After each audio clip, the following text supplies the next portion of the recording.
You're not going to want to miss this scathing report from Reuters. How a U.S. health agency became a shield for polluters. Companies and others responsible for some of America's most toxic waste sites are using a federal health agency's faulty reports to save money on cleanups, defend against lawsuits, and deny victims compensation, a Reuters investigation found.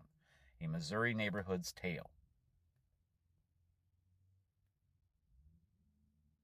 When they bought their homes in the Spanish Village neighborhood northwest of St. Louis, many residents had no idea a radioactive landfill sat less than a mile away. Health conditions mounted over the years, suggesting something wasn't right. Reuters reporters tracked down current or former residents of half of the neighborhood's 92 homes. At least 33 of those people have been diagnosed since the 1980s with types of cancer that have been linked to radiation. Standing in front of her home, Melissa Mitchell is surrounded by houses where neighbors died of cancer. Fred Ingram, lung cancer. Becky Davis, breast cancer. Julie Renee Glenn, breast cancer. Thomas Baum, lung cancer. Diana Baum, breast cancer. Arthur Rex Cornett, lymphoma. Joan Cornett, breast and liver cancer. Deborah Ann Berry, pancreatic cancer. Dennis Hope, stomach, esophageal, liver, and lung cancer. Linda Calvo, bladder cancer. Carol Edward Johns, colon cancer. John Elton James, esophageal cancer. Patricia Bott, breast cancer. Deborah Jane Winston, kidney cancer. Donald Wagner, pancreatic and prostate cancer. Melanie Sue Herberger, lung cancer. Mary Patricia Sanguinet, breast cancer.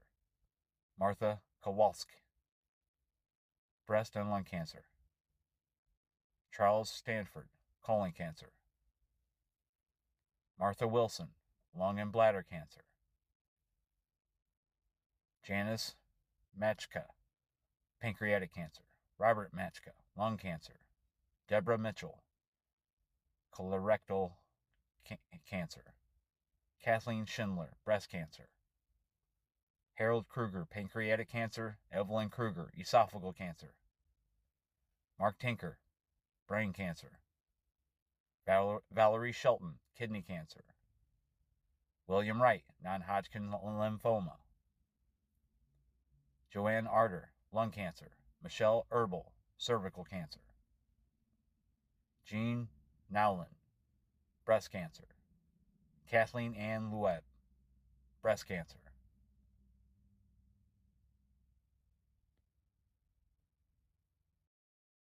Bridgeton, Missouri. The 43,000 tons of radioactive waste and soil came from a top-secret initiative, the Manhatten Project, which built the atomic bombs that America dropped on Japan in 1945.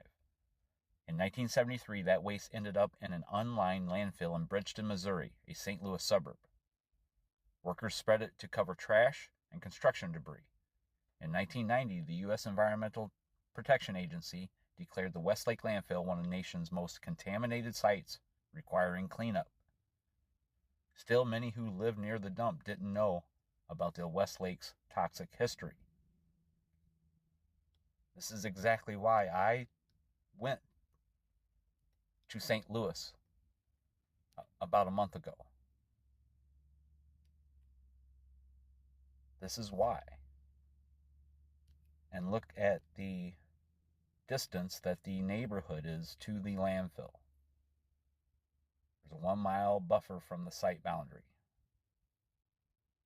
Now, there's been a smoldering event.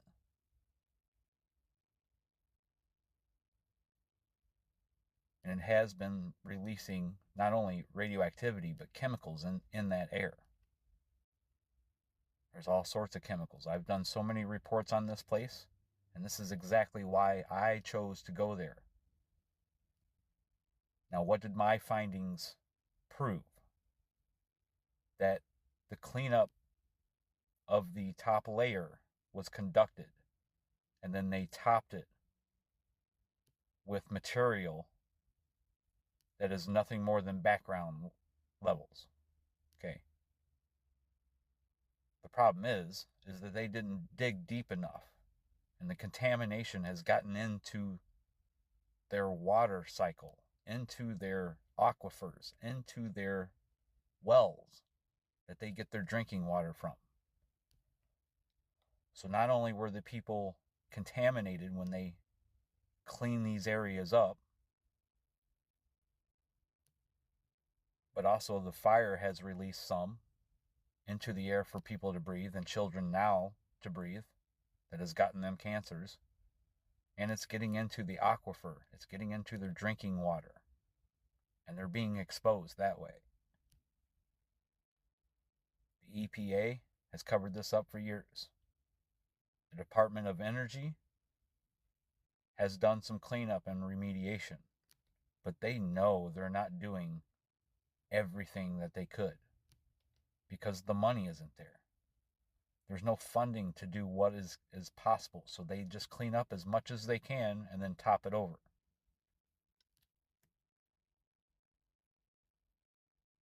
So that's what my mission proved. Okay, I took measurements of the entire area in Weldon Spring.